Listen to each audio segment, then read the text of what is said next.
Ayan, so yun. Kumusta kayo guys? Nagbabalik. So, time check, madaling araw na naman. So ito, nagbibideo na naman tayo, no?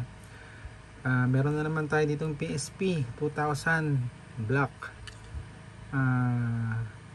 PSP 2001 or 2 yata ito, to be specific, no? Pero mamaya alamin natin yung nasa likod.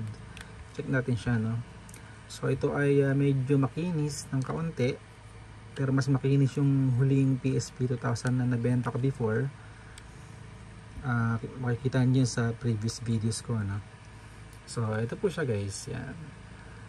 Ganun pa rin, may kasama pa rin itong crystal case pag naipas ko sa marketplace, no?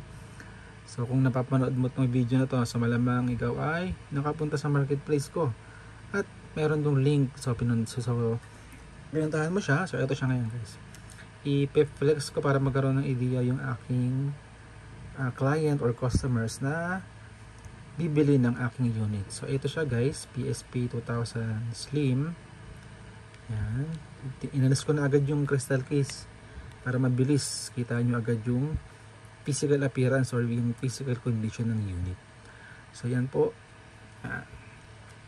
likod, syempre kasama to bagong strap. Yan po yung likod niya guys, may mga scratches siya, scratches. Ayan, hindi siya kasing kinis ng huling PSP 2000 ko. So si madam ang nakakuha nun, swerte si madam. Yan, ito ay may mga few scratches talaga. Yan, yan, may paint chip pa dito. Yan, so paikutan natin yung taas. Yan, yan po siya guys, gilid. Yan, maganda. Okay, yan. And dito. Yan.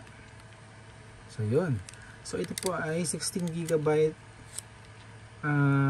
memory lang po, ano. Yan, pero original babi ng memory card. 16 GB ang kasama po. So ang gawin natin mamaya, check natin kung ano yung laman niya na games. Okay, so napakita ko na to, no? Yan, so buksan na, ano pa natin, open natin yung likod para makita natin talaga kung anong PSP 2000 ito, kung siya ba ay 2006 or something. Marami kasi ano yan, naka brand new OEM lang to guys, hindi to original ng battery, pero tumatagal yan ng 2.5 hours. So ganyan kaganda yung battery natin. Okay, 2000 lang guys, PSP 2000. OEM pa, nakasil pa guys, galing, ganda. So jackpot pa rin makakakuha kasi nakasil, so hindi pa nabubuksan. So lagyan na natin to, malamang magre-reset ang oras niyan. Nalaw natin, pero may mga PSP na hindi nagre-reset ang oras. Yan ang maganda yung ano nun yung nag-hold ng power ng battery. So ano pa yun, medyo sariwa pa yun yung mga ganong unit. So yan, buksan natin. So yan guys, tapos na tayo sa physical appearance ng ating PSP 2000 Slim. Yan. So napakita ko na sa inyo yung yung capacity nung saka na lang natin i-set ang oras. Yung capacity ng memory card. So pwede ko nang patayin yung aking backlight na ilaw. Patayin natin ang ilaw. Yan, para makita nyo yung liwanag ng screen. So ganun pa rin ang madalas kong ginagawa kapag mayroon akong demo tayo pa rin hanggang ngayon. Functionality, unahin natin yung wifi. Naka-on ba yung wifi? Naka-on. So scan, iilaw, yan, umilaw. Yan, so working ang ating wifi guys. Exit na tayo dyan, okay na yan. Very good kasi nakaka-detect siya ng wifi sa bahay. Power saving, alam ko na, itama ko na yan, date and time. So binago, later na lang natin ibigay to kasi hindi ko mabigyan oras, nagre-record ako sa phone. Yan, Teams, ganun pa rin guys. Ang ating Teams pa rin ay 230 plus. Kung ano yung mga Teams before na nailagay ko sa mga previous units ko na na-sold, ganito pa rin siya guys. So yung next owner nito, pili ka na lang dito bossing, kung ano yung maibigan mo. Iset mo na lang po siya na color. So hindi ko na binago, green pa rin kasi masarap sa mata yung green. Baguhin mo na lang po sa next owner natin. Shout out. So ito, delete ko yan. Delete na yan kasi hindi naman kailangan, no? UMD off, on, off. Yan, okay. So ganun pa rin guys, naka 6.61 Pro C Infinity pa rin tayo kung saan tayo komportable na. Yan, jailbroken syempre. Yun, so yun, tapos na tayo sa basic functionality test dito sa may settings ng PSP.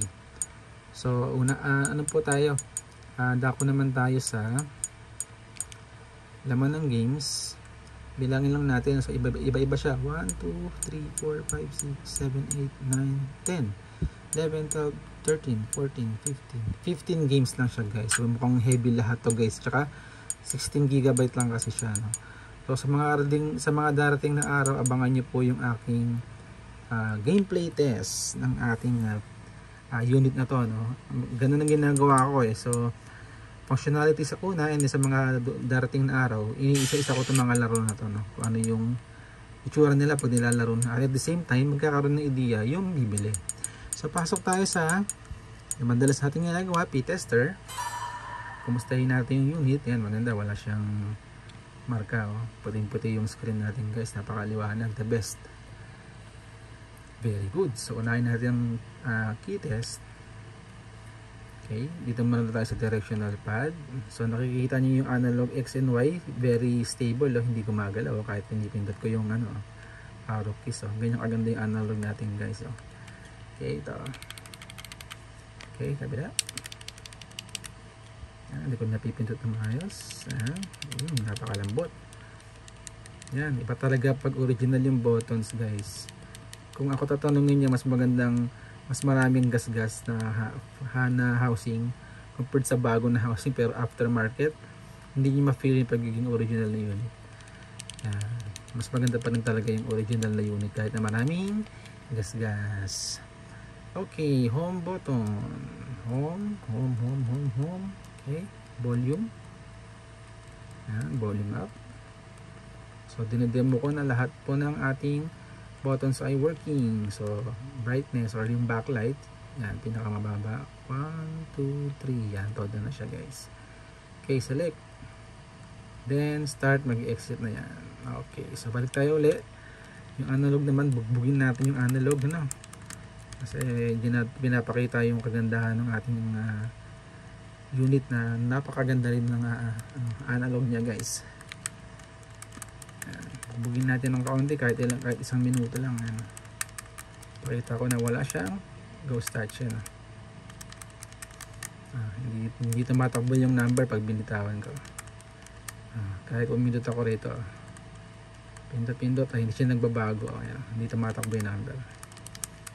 Yan, ganyan kaganda yung analog natin guys. Ganyan po kaganda yung mga unit na ating pinapost sa marketplace, no? Ganyan po siya sa Shopee. Okay, sila tayo dyan. Sunod natin ay ang screen test. So ganun pa rin tulad ng mga previous test ko, no? Yan, no? Very good, oh. Napakaganda ng kulay, oh. Walang marks. Ano yung asul na yan? Nakabukas kasi yung namin, insect killer. Yan yung ilaw ng insect killer, yung parang asul. Ayan, yung insect killer yan, na ano siya, gawa ng reflection. Yan yung white. Okay, diba? Ganda ng display natin. Exit, select, sound test. So mamaya idadaan uli natin sa Tekken background, no? Pero dito muna tayo. Left speaker, right speaker. Yan, combination.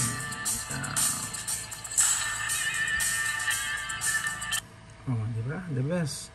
So exit. Then battery. So gaya ng ginagawa ko lagi, no? So pag nasa battery test tayo, charge lang naman yan, ayan, nag-orange. Ibig sabihin ay charging. Battery status, bakit not charging yan? Kasi ba full? Bakit hindi siya nag-charge? Not charging,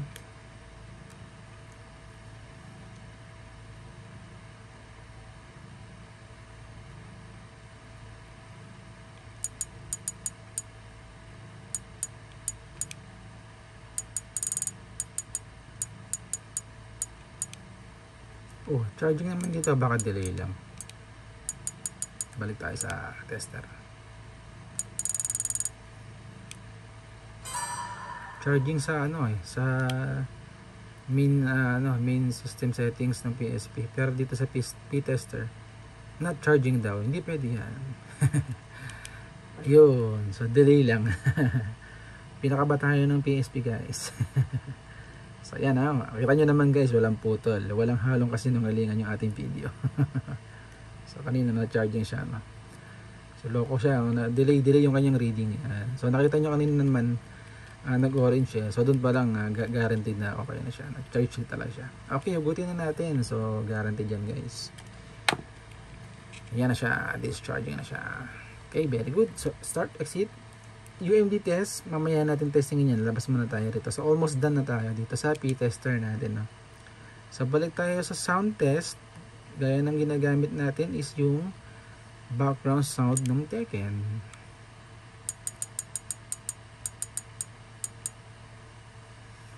Okay, left speaker. Todo ba yung volume? Dapat todo. Todo dapat. Walang sabog. Wala kang naririnig na right speaker.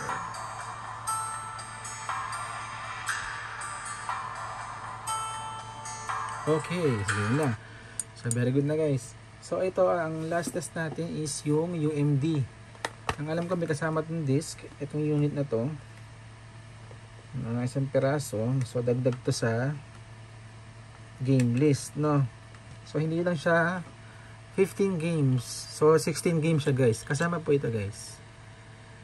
Ito po ay Star Ocean First Departure. Hindi ko alam kung English ito, pero mukhang English kasi ang alam ko Star Ocean Japanese sa PS3. Testing natin.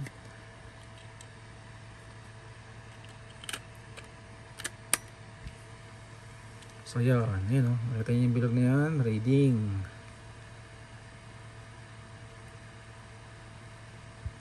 So kasama yan sa bilang ng game list, no? Yan very good, nakakabasa ng disc.